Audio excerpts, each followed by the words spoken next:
turn want to aim the camera down. Oh, that would be perfect. Good afternoon, everyone.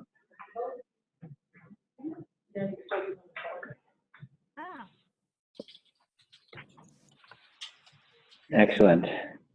Well, thank you for joining us. This is going to be a very interesting hour, which we're all looking forward to. It's my great privilege to get things started. So for those of you who don't know me, my name is Sean Lowry. I'm the director of the START Network, and I'll introduce this webinar by just sharing my screen and showing a couple of slides to get things started.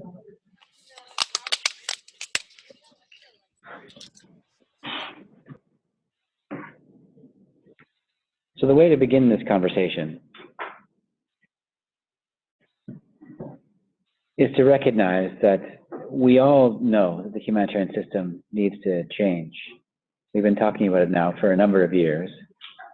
It's slow, it's risk averse, and carries high transaction costs. Find that decisions are made far from the front line and the needs of the affected population. And it's reactive to media attention and political will. The business model of humanitarian aid is reactive. It requires bad news to generate resources about the bad news in the first place, that we would use to respond to the bad news in the first place. Second thing that we need to say is the START Network offers a tremendous opportunity for us all to collaborate and align at scale in order to catalyze that change. But the humanitarian system is a complex adaptive system which requires an intentional and specific approach. So if we're trying to catalyze change in the system, we need to recognize the system for what it is and the types of approaches that we can use to make change happen or to catalyze change. In fact, the paradox is, of course, that we can't make change happen at all. All we can do is create the conditions where change can emerge. So the way we design this network through the START Evolves process will be fundamentally important. That's why I'm delighted to introduce Dan McClure, who is the Innovations Design Lead at ThoughtWorks. Dan is someone who we've had the privilege of speaking with for the past couple of months, and we learn a lot from every time we meet him. So I'm really looking forward to the next few minutes where Dan's going to share some thoughts on feedback loops and the types of people and types of competencies needed to catalyze the change that we're all working together to try and achieve. So he's been working with the humanitarian aid system now for the past 5 years, trying to help us get our heads around complex system change. So Dan, thank you very much for coming. Thanks. Great to have you here. I'll just drag the microphone over. Are we going to change seats? Excellent. Yes. Okay, so I will step out of the way. Over all to you, the technology Dan. Is with you. Technology.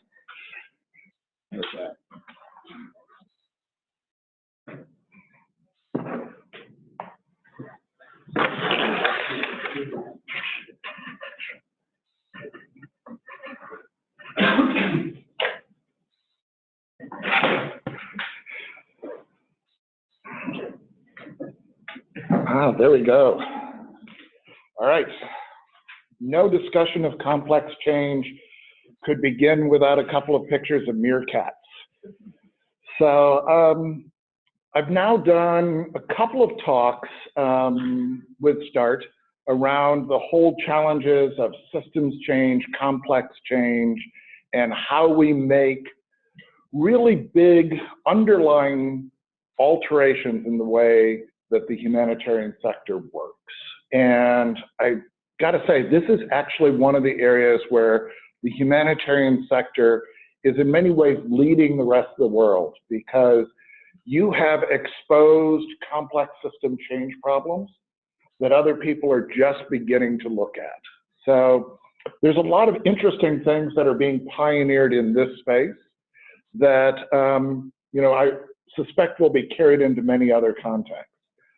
At the end of the last talk that we did for the membership, there were a number of questions that came up, and there were quite a few around the question of what type of people do we need to make complex system change? And if we say we want to start building change built on feedback loops, how does that change the roles people have or the types of personalities that we need inside an organization? So what I'd like to do for you today is outline 3 journeys. And we're going to look at the executive, the team, and the new role that we'll tag the choreographer, and describe how each one of these plays and what sort of new behaviors are needed to make iterative learning and a feedback-driven organization work. So, all right, let's see. The magic for going forward is... No.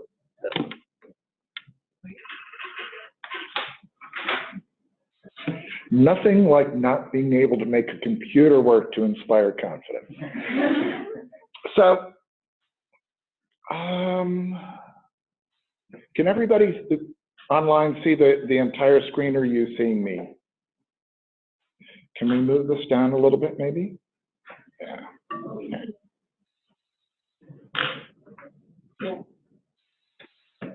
Okay, we'll just live with it. So, Titanic, blockbuster movie in the late 90s, had the great scene of Kate and, Leo standing in front of the ship and, great romance things.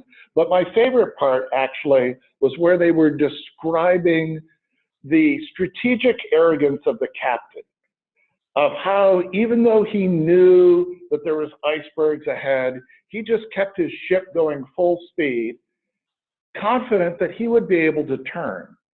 But in reality, the ship had too small a rudder, it was too big, and wasn't able to turn in front of obstacles ahead.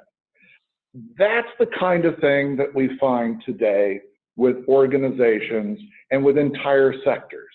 So you find yourself that we've got an organization, whole bunch of people, and they're really good at going straight. They know how to do what they're doing and to keep doing it, and they can even get faster and better at it all the time. The challenge is what happens when these organizations and these people face an iceberg up ahead. How do they see the danger early? What sort of sensing mechanisms do they have in place to perceive that there's an iceberg there and that they're going to need to change? And then more fundamentally, how do they actually make a big pivot? You could easily argue that NGOs and almost all the other actors within the humanitarian sector are in waters filled with icebergs. There's big changes that are necessary for them, and they're going to have to figure out a way to make a big pivot. So if you make a big pivot, it's not enough simply to avoid the iceberg. You actually need to identify where the next big strategic opportunity is. So you've got to go somewhere that's worth going, some big opportunity, and pursue that. But the reality is you're not going to get to those big, amazing opportunities, the sort of things that are laid out in the Start Evolves, unless you're willing to learn and adjust as you go along. So you're going to have to not only make the big pivot and aim for a big thing, you're going to have to be able to wiggle side to side as you're going. And ideally, you won't simply aim for that big goal that you've gone along the way. As you're going, you'd also like to take advantage of the fact that, ooh, we just spotted something really cool off to the port side, starboard side, and that we would like to be able to pursue those opportunities too. This sort of responsive, agile organization is not typical of what we see today. And if you're going to build that kind of organization, everybody within it needs to start adopting different kinds of roles. So we're going to start with the executive. And since so many NGOs are driven by donor behavior, we're going to sort of lump the donors in here as the drivers of the direction of organizations. And the big shift that these folks need to make is the shift from boss to leader. They have a responsibility for creating the capacity to benefit from change. So if we took that prior diagram and sort of summarized up the 4 key skills, they need to be able to have organizations that see, imagine, act, and navigate. And this is really, I would say, the big challenge of an executive leader today, is to create their own organization with these 4 capabilities. So how do they do that? Well, in a world of stable incremental change, where you've got basically a straight road ahead of you, you can do that through top-down command and control. And command and control basically is somebody figures out what needs to be done, they tell somebody to do it, and at the end they measure whether or not they did it, compliance. And this sort of top-down command and control is classic management theory. That works fine in that straight-ahead road world.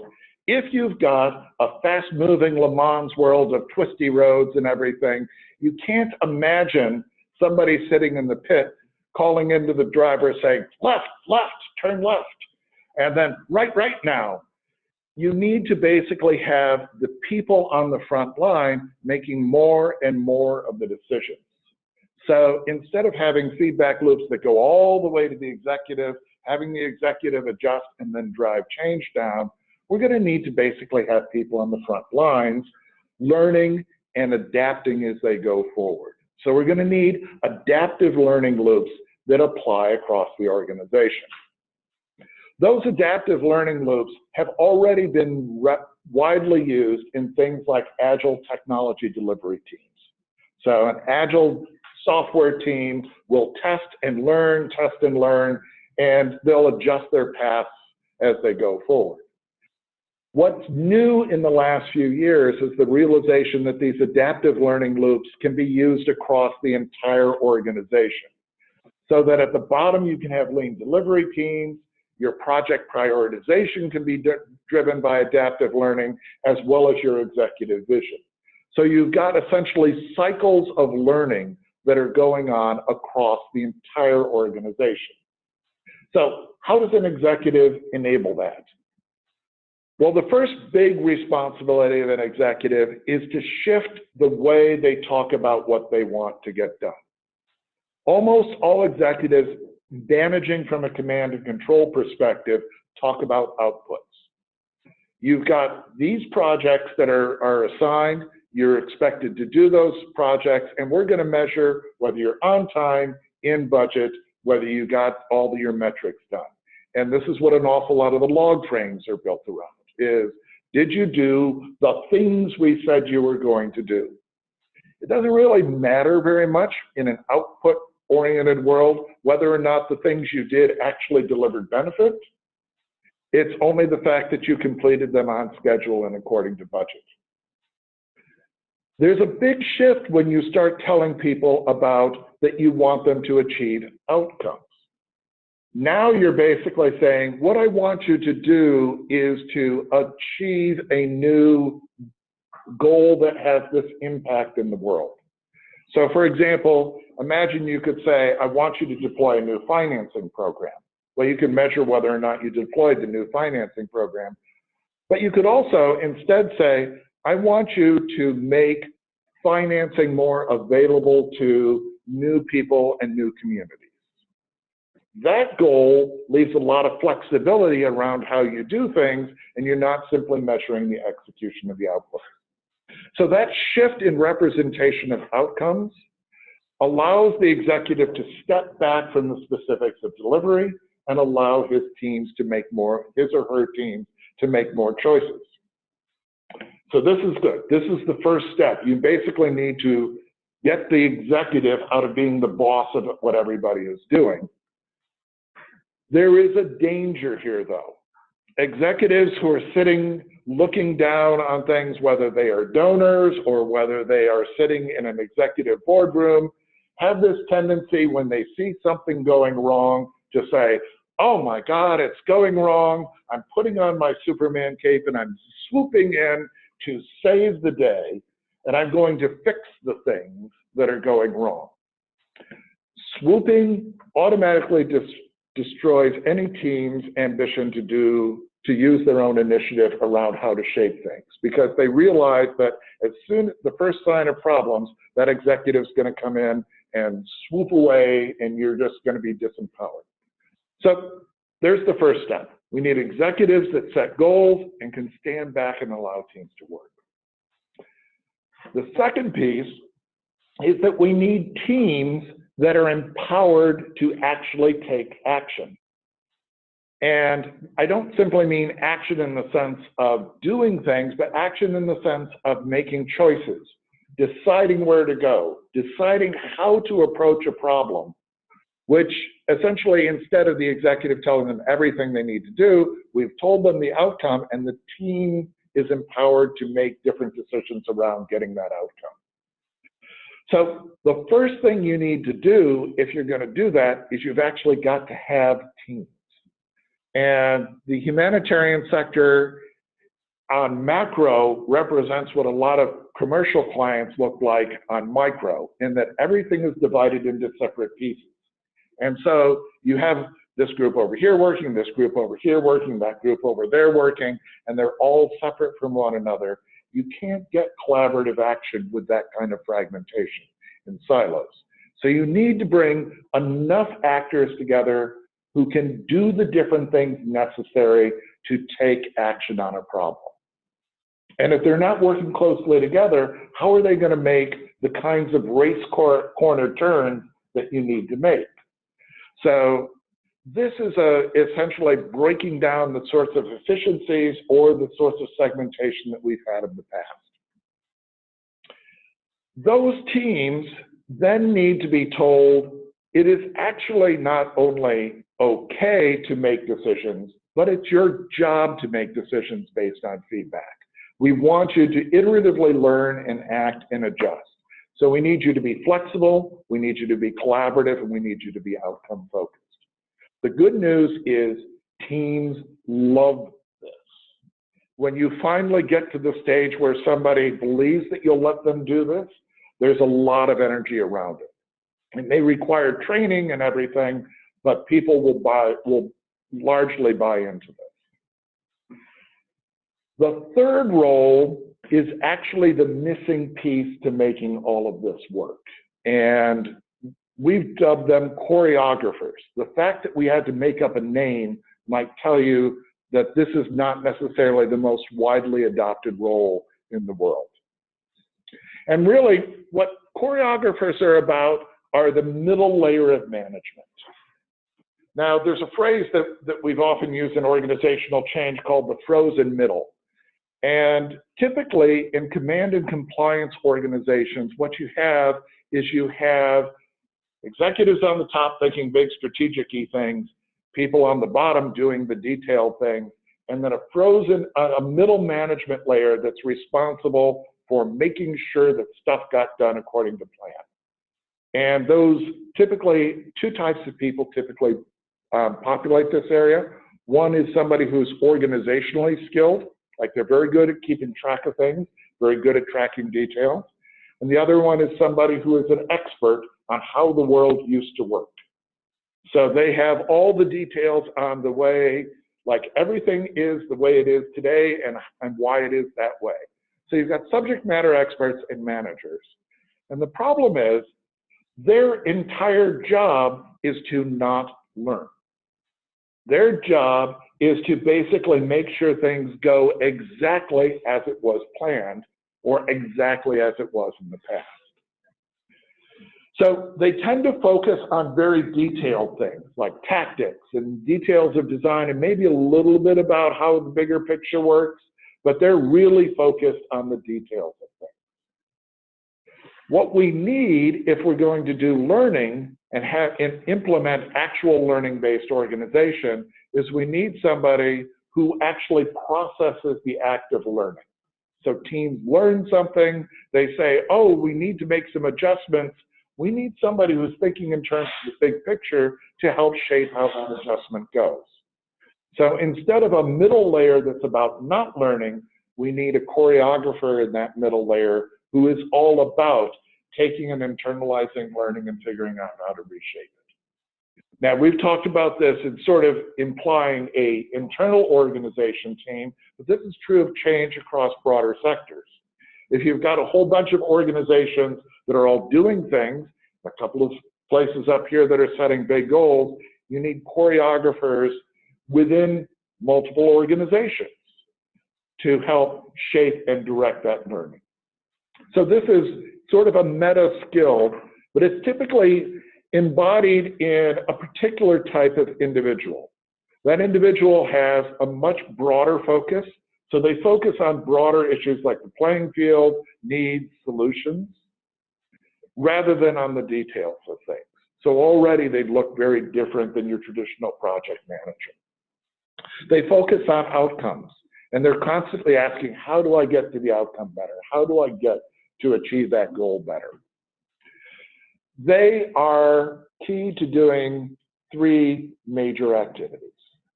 The first is they're responsible for taking advantage of complexity. In a world where the solutions are not strictly engineered or easily defined silver bullet products, we're not going to solve world poverty with an app. They are the ones who embrace and really look at complex systems and complex system change. The second is all real complex system change involves multiple actors. And every actor needs to be motivated to change in terms that matter to them. So the phrase that I use is everyone gets a pony. You just got to figure out what kind of pony everybody wants. And this is one of the key roles of a choreographer, is basically to step back and say, you want a brown pony, you want one with a little frizzy mane, and just figure out the types of ponies that everybody wants to make them participate in the activity.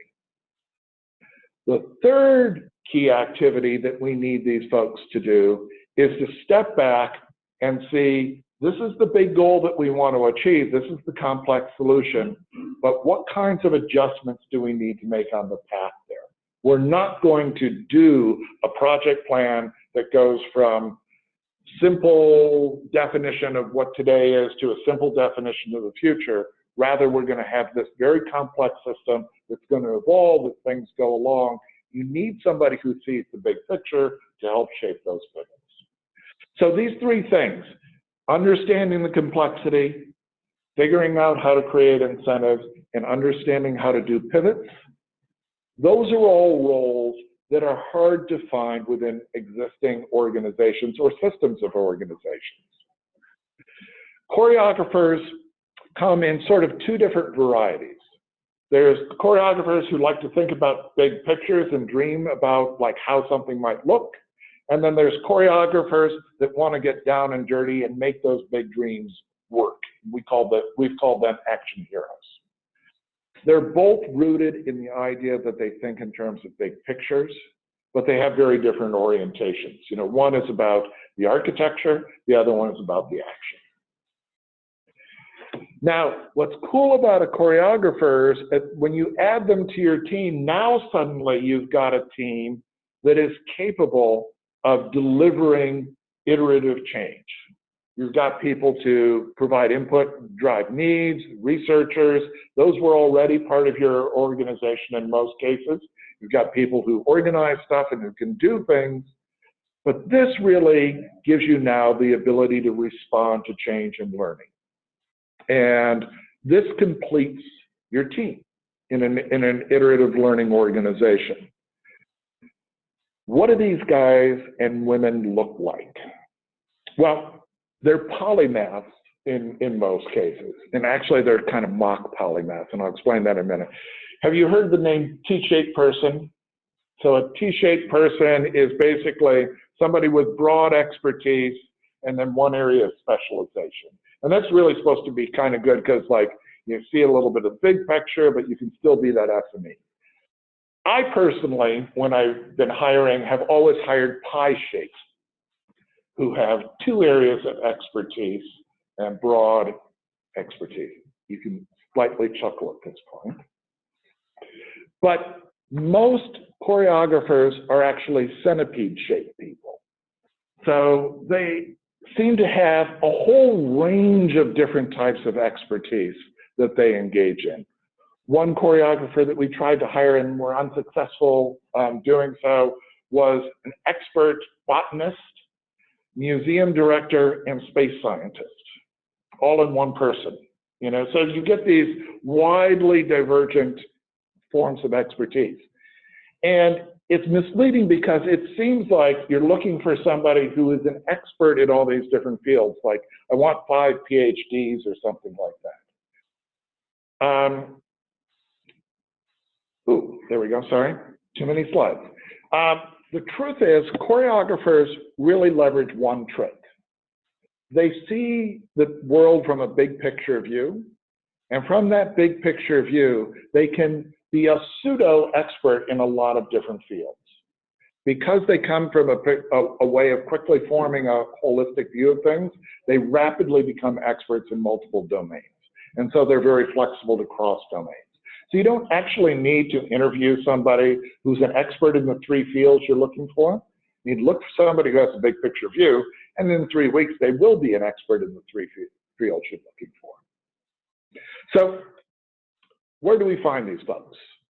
One of the challenges is that traditional organizations, where their emphasis on detail, command and control, responsibility, meeting deadlines, are really antithetical to a choreographer who's trying to learn, adjust, take a big picture approach to things. We had one organization that had over 200 middle management program managers.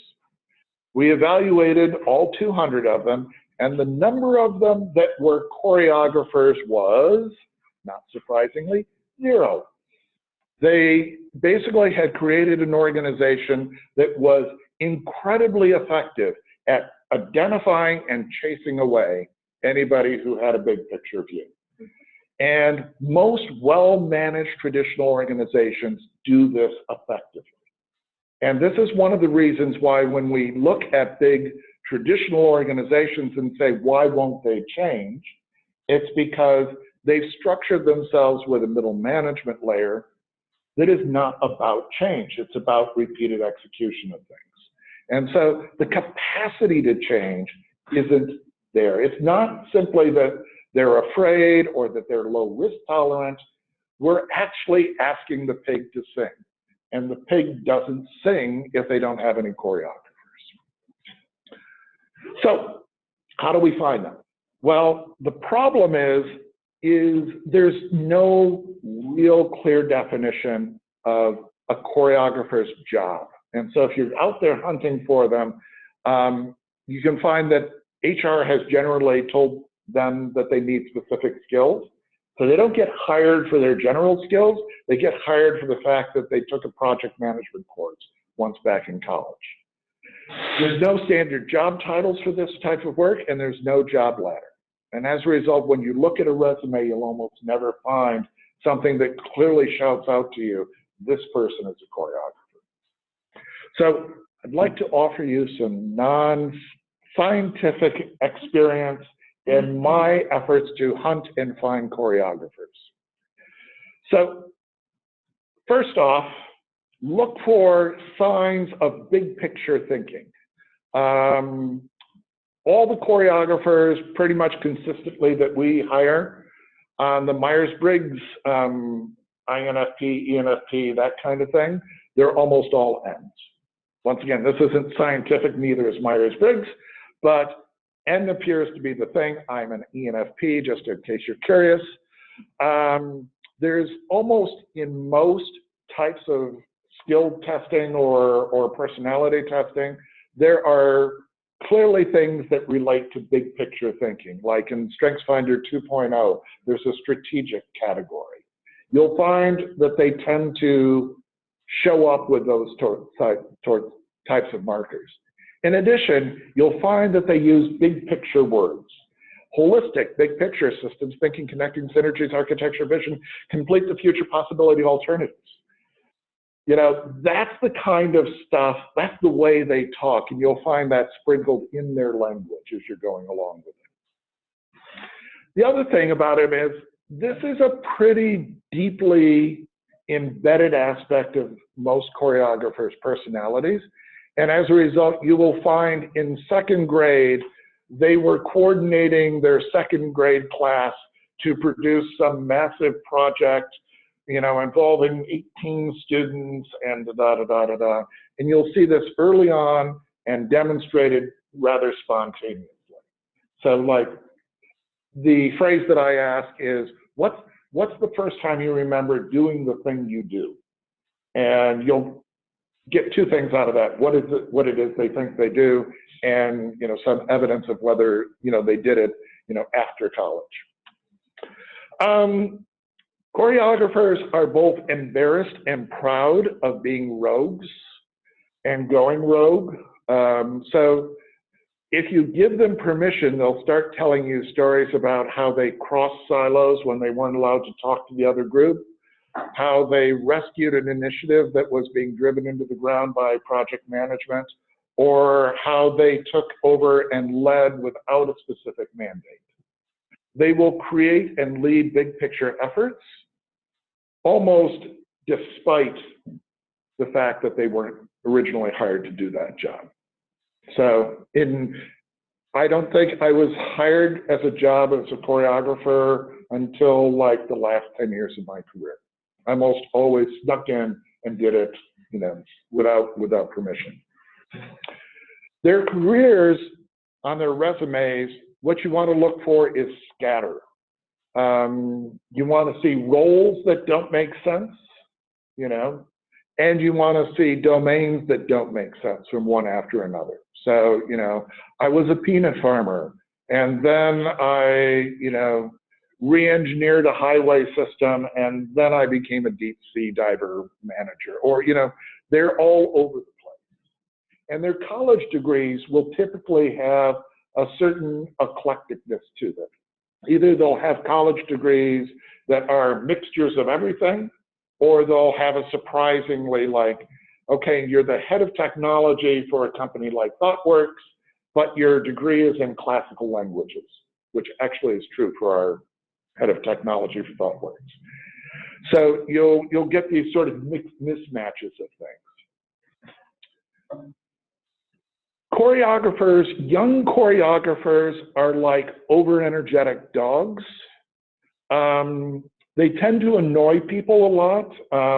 They aren't really socially trained necessarily. And so you'll see that early parts of their career are all about energy and driving and making things happen. And as they mature, they get better at storytelling, bringing people along. And so what you should expect if you see somebody who's more mature in their career is greater emphasis on how do I frame the big story? How do I bring people along? How do I create the incentives? Choreographers are typically idea engines. They spew ideas out. Most of these are like turtle eggs. They die before they get to the sea. But they will have lots and lots of ideas. My grandfather was a choreographer extraordinaire, and he got told by his commanding officer at one point in the Navy that if he didn't finish something, they were going to court-martial him and throw him out of the Navy. So the challenge is they have lots and lots of ideas, but they have a real hard time finishing things, typically. And so this is why you want to wrap them in teams that basically provide some of the additional skills and capabilities. Details, rules, process, really not key skills. This is because they're always, in general, thinking big picture, which means that in a traditional organization, they are often, if they do stick around, viewed as something like malcontents or not particularly good performers. So the good news is when you go to hunt for choreographers, you may not find them in the ranks of traditional management, but you might find them in the ranks of the analyst who's just not very good with details, but they may emerge as being actually a very good choreographer. So sometimes people will pop out of the woodwork, and it's the people you would least expect to be exceptional. So the idea here is to complete your team, to create an organization that is outcome driven and that empowers teams to make responsive change. And then you'll have the ability to drive iterative learning-based change. We generally find that you need both pieces of this puzzle to work. You need the organization to make the shift towards believing in that sort of response and that sort of change. And you need the people to make the shift so that they're actually able to act on that type of change. All right, so small innovations, you can have that straight ahead kind of stuff, isolated, incremental, slow and steady. Enterprise, cross-sector innovations, the kinds of things that start thinking of doing and helping drive forward. You need deep transformation. Enterprise, here I mean by enterprise cross-sector, and it's got to be urgent, and it's much faster. This is really the big shift that we need to enable across the entire sector. I'm really excited by what you guys are proposing to do. It's cool stuff. And thank you very much. That's the end of this talk, which is number 3 of 3. All right. Do we want to do questions, or how do we want to? Sure.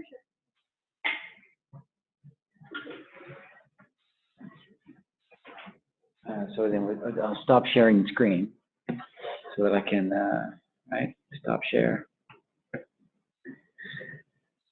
Okay. So the floor is open for questions. We have about 20 minutes left. Maybe the way to go about this is just to put a question in the chat. So if you have a question, please put it in the chat window, and I'll read them out, and Dan will be able to answer them all, every single one of them. Or I'll just make up stuff.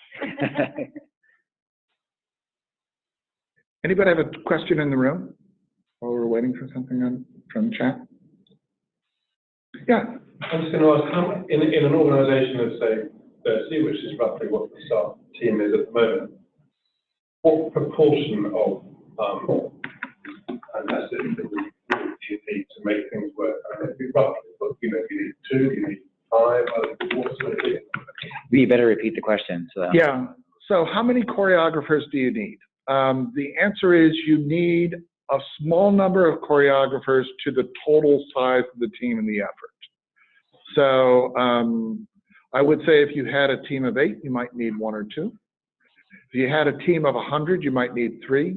So it's a little bit of, nonlinear scaling going on there. The thing that I think is interesting about START, actually, is that you have an opportunity to be rather much the choreographer for the sector. So you might have a greater concentration of that kind of role just because START itself is taking on the role of sort of a choreographer amongst different actors. There's a question from online, Dan. How difficult is it to manage choreographers? How do you do that well? You can't manage choreographers, is basically the answer.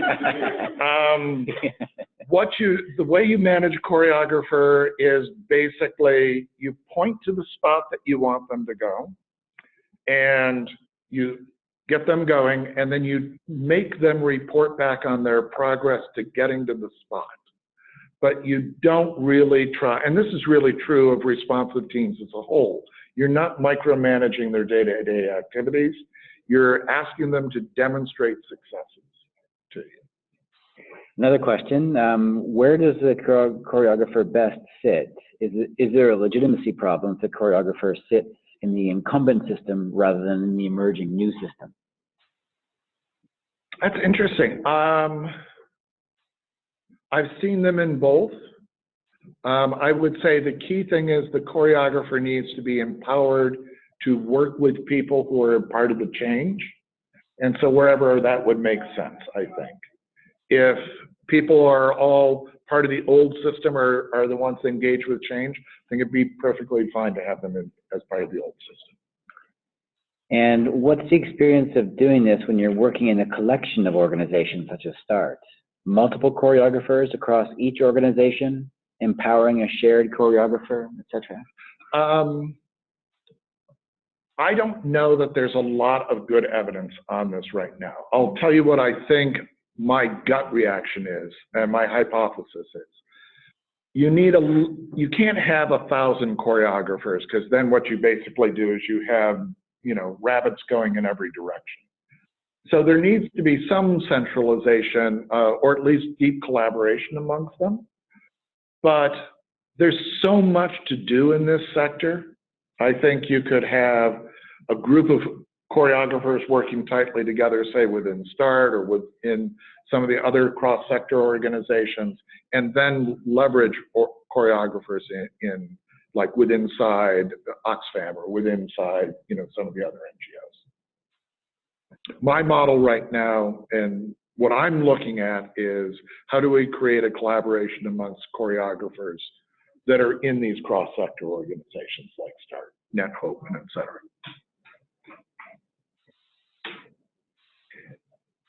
Other questions? Got lots of time. Okay. My question was about, because you had the action hero and the visionary. Is the visionary the choreographer in this, or do you have some, because I wouldn't see an action hero being someone who is a choreographer necessarily, they're not finishers. I guess, like, how does that work in this? You better repeat that. Yeah, so, Repeat the question. yeah, so the question is, are both the visionary and the action hero choreographers? Yes, although I would, and then the follow-on piece to that was, are action heroes actually choreographers, because choreographers aren't known for finishing things. Action heroes are better at finishing things than like a visionary would tend to be. But they're still working very much from the big picture. They see what the big picture goal is. They're not necessarily worried about details of like, did I make all my benchmark points, or did I make all my specific pieces? But rather, are we moving in the right direction? Have we responded in the right way? So I think they're both rooted in this big picture thinking, but almost the difference between them is, are they more interested in the abstract or in the actual doing of something? Dan, another question online. Is there, a few more questions now.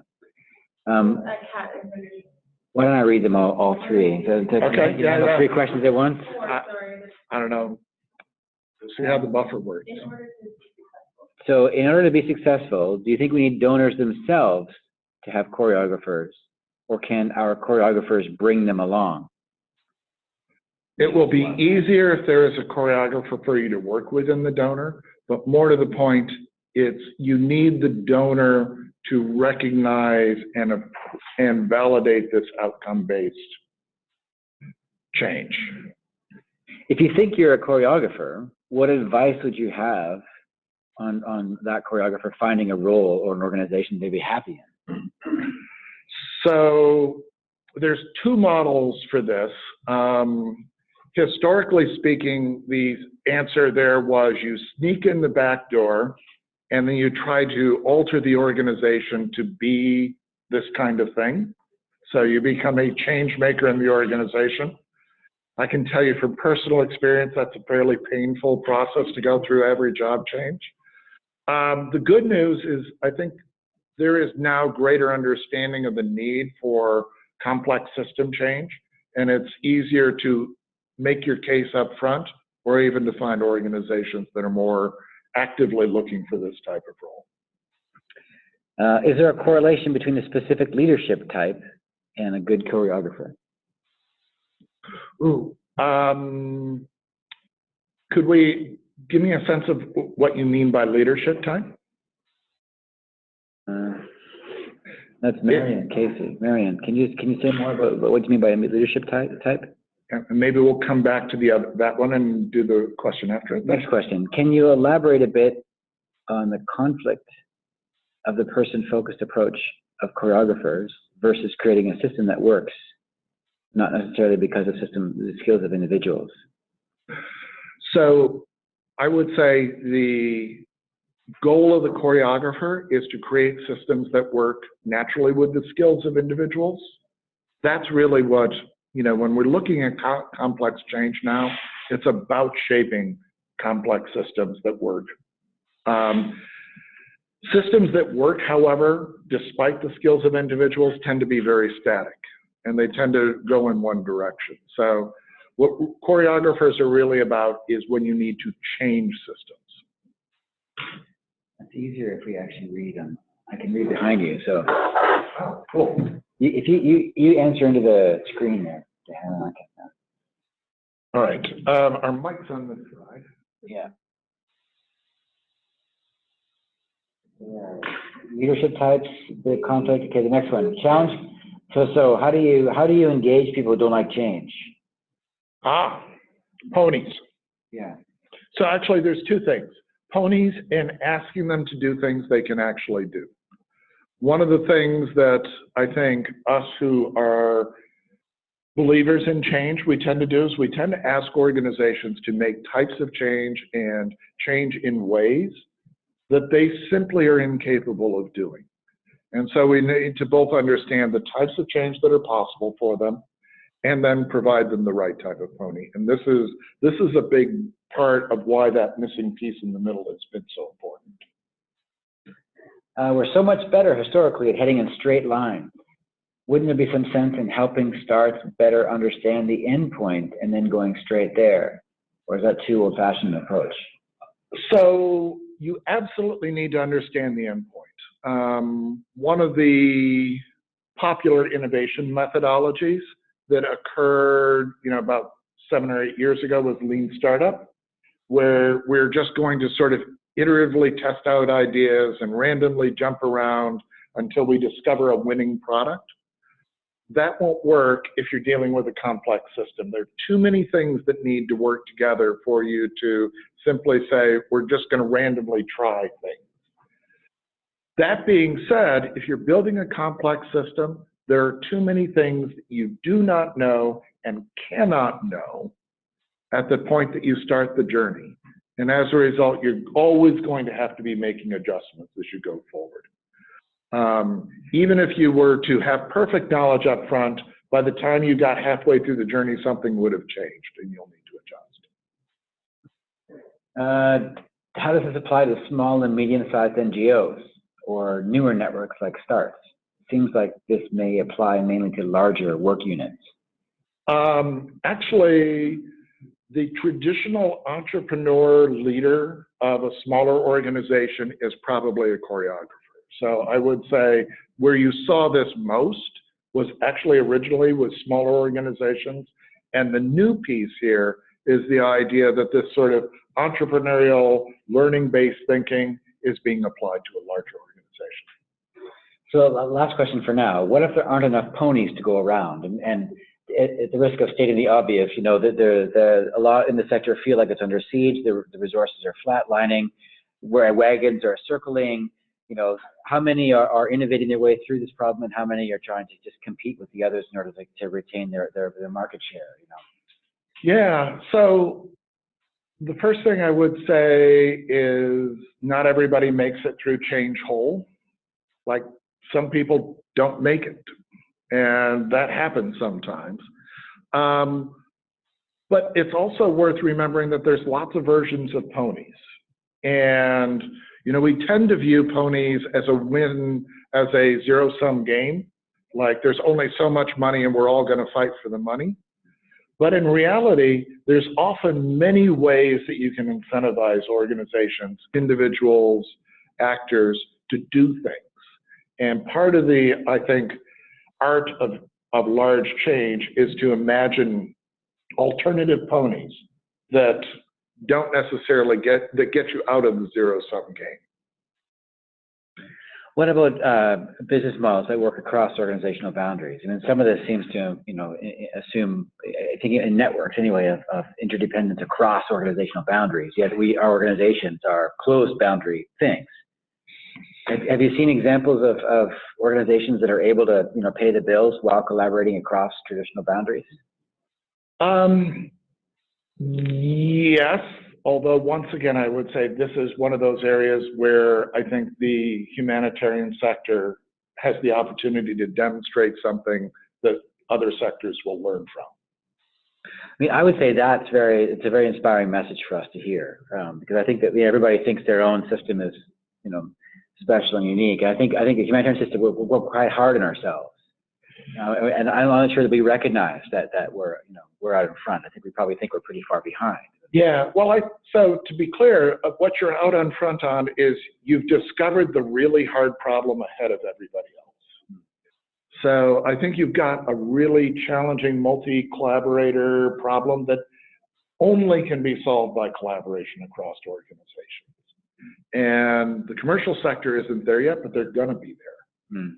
And so at the risk of using a somewhat tainted commercial example, Uber is a really interesting thing, Airbnb, the sharing economy, because essentially what they've done is they found a whole bunch of different types of needs and capabilities that all can be dovetailed together and collaborate with one another in ways that everybody wins.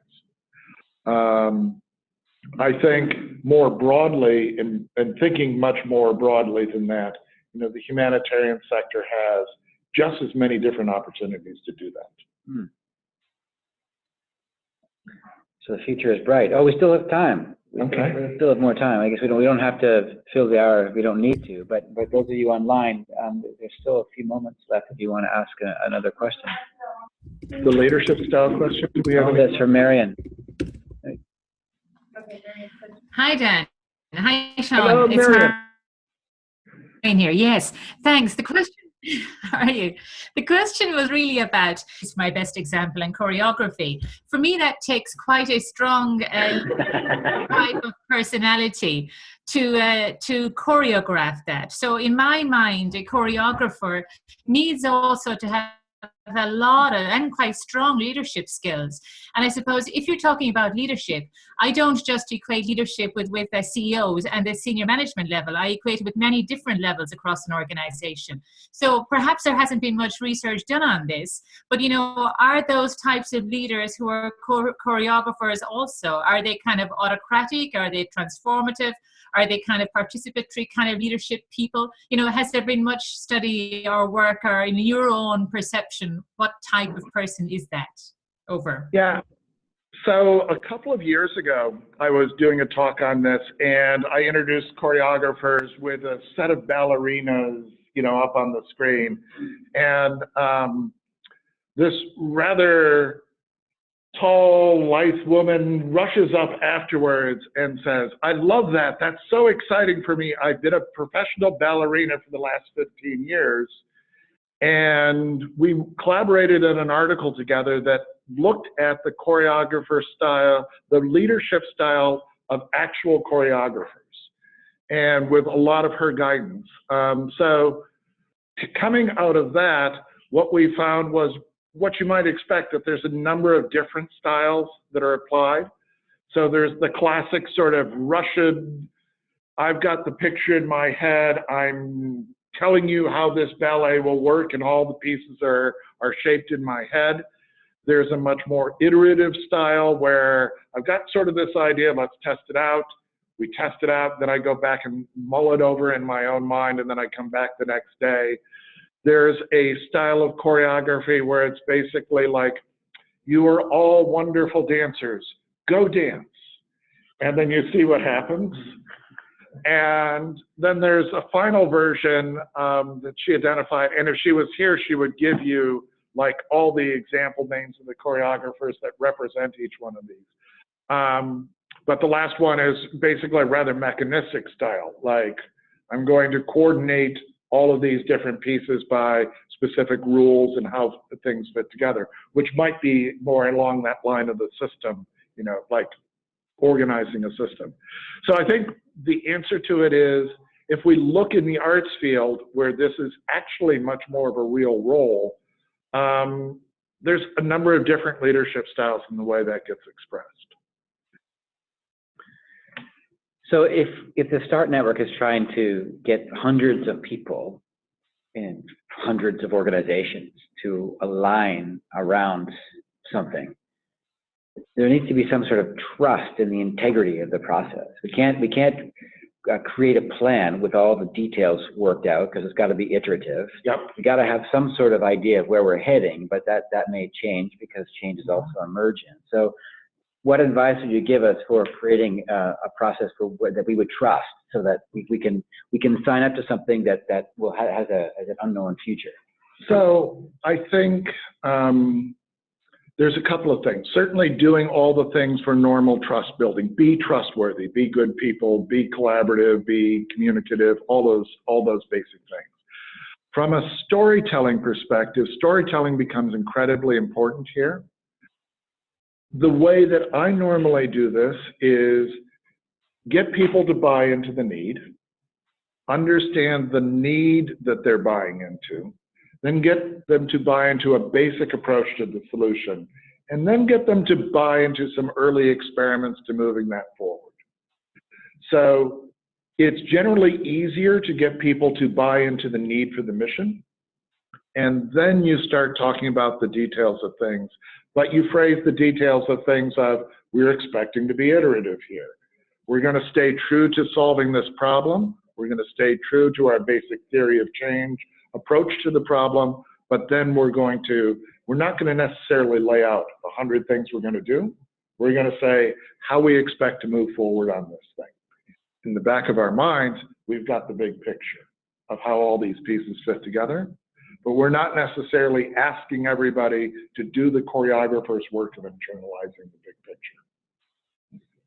So this is in the category of letting the pigs do things that the pigs can do. Anything else? Yeah. Just pivoting away from the questions around leadership, thinking about people organise themselves, society organise themselves in different kinds of groupings. So I'm interested in the team. There seem to be various different diagrams that you showed around choreographers and different roles and how they kind of come together. My sense was, and correct me if I'm wrong or if I misunderstood, that you probably in the whole team, even though people have particular leaning, everyone should have some either empathy or some level of choreographer in them. Or do you think it actually doesn't have to work? We don't have to worry about that. So in practice, I don't find that that's the case. It doesn't turn out that you need to have a team with like a minimum level of 15% choreography-ness. You need the choreographers to be able to translate between their thinking to what somebody on the team is thinking. But oftentimes we'll have very specialized, very detailed, even very organized people on the team. And it's really the choreographer's responsibility to translate into language that matters, makes sense for them. Any other questions in the room? Online, we're looking at no other questions in the chat. This is probably the last call for questions, so we're almost out of time. We did good. Yeah, We did good. We landed the plane right on time.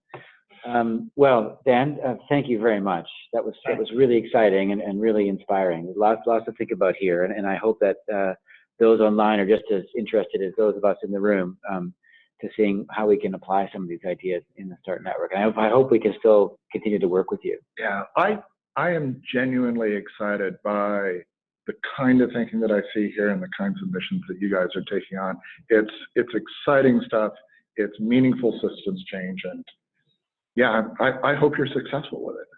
So for those of you online, thank you very much for joining. I hope this was a useful 1 hour of your time brought to you by the START Network and your membership fees. So thank you very much for attending, and we'll look forward to the next time. Bye for now. Thank you.